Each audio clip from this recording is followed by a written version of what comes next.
Runyonland Productions is a student-led production company who we caught up with as they were rehearsing the play For the Record. Take a look. At least I told you I was going away. Oh, yes. How generous. Okay, I don't know what to say. I'm sorry. I tried telling you that. I am. Through the use of art, we can communicate and get out the feelings that we need to be able to deal with whatever is happening. Theater in general is where we go to work out the problems that we're having. We need a sanctuary to go where we can live for a while in somebody else's circumstance. Hey, take it easy. Take it easy. Come on. Settle down. Who are you and what are you doing here? Robert, stop calling me that. Runyonland Productions is a student-run production company here in Ann Arbor at the University of Michigan. We're comprised of a team of 8. We have our founder and executive producer, Thomas Slob, and then we have 4 associate producers, a general manager, an assistant general manager, and we're committed to telling stories that are bold and new and unheard, which oftentimes means putting together productions like premieres of original work, like the play we're doing right now. Hey! Yes, I can hear you. Yeah.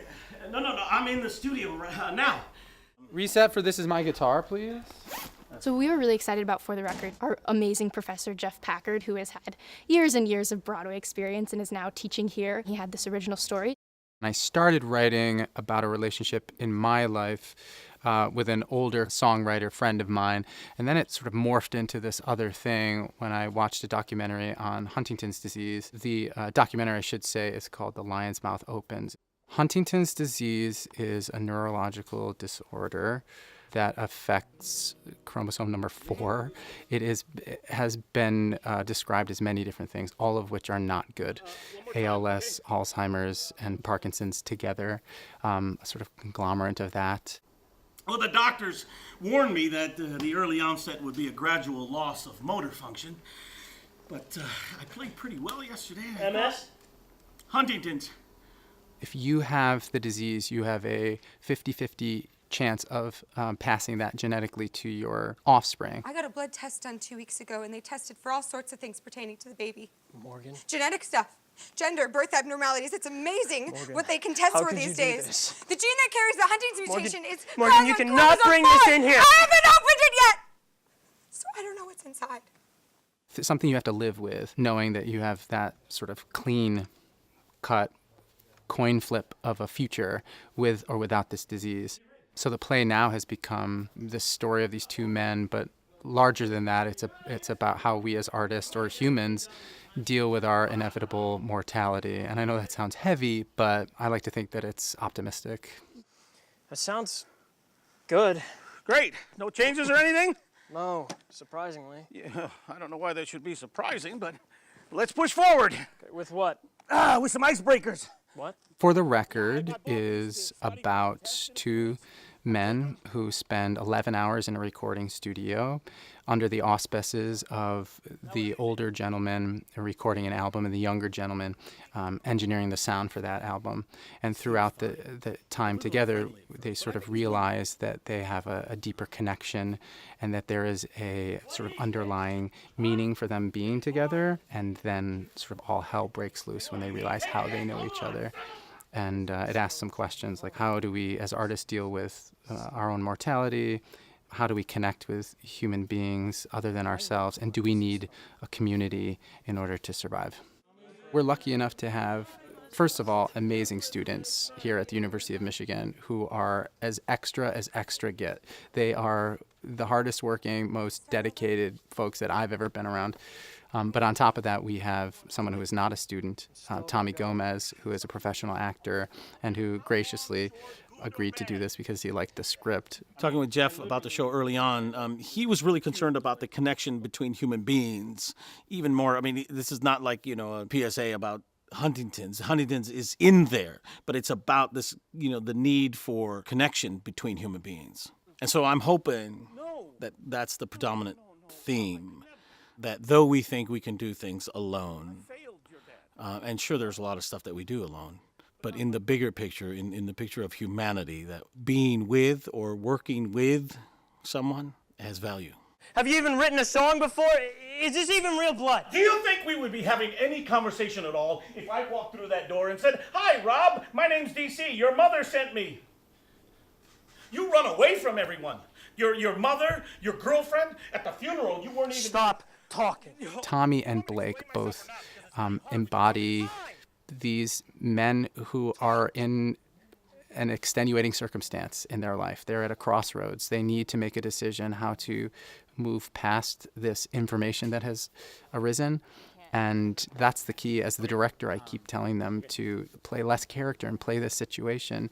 How are they going to deal with this obstacle in their way?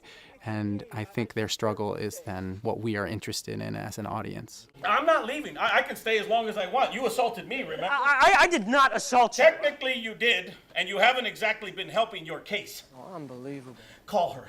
What? Just call her, and I won't press any charges. You're kidding. No, I'm not. This is incredible.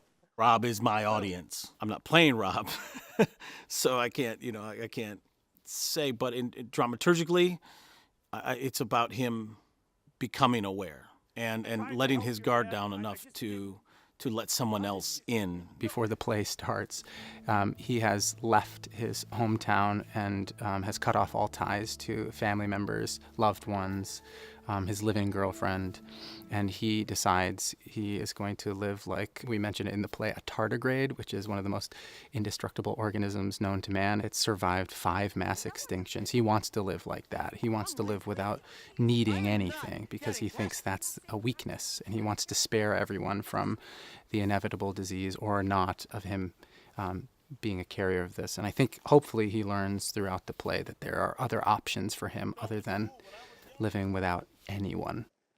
This is my love. These songs that our older character DC has written hopefully affect Rob, our younger character, in a way that opens him up. So they are stories that Rob can connect to from his past. Walked for days in all the wrong directions. Just when you think you're there, you find you're lost. I hope that the audience can take away from For the Record the notion that when times are hard, we have to turn to other people and those around us, that even though it may seem easier to run away from things, in the end it's always better if we can reach out to those we love because they'll be there for us. You want to take that? No. Okay. But I will. I hope that they are left with some questions about how to use the time that they have, however short or long, on this earth to do something, to connect with someone, to make something, to share ideas and pass that along.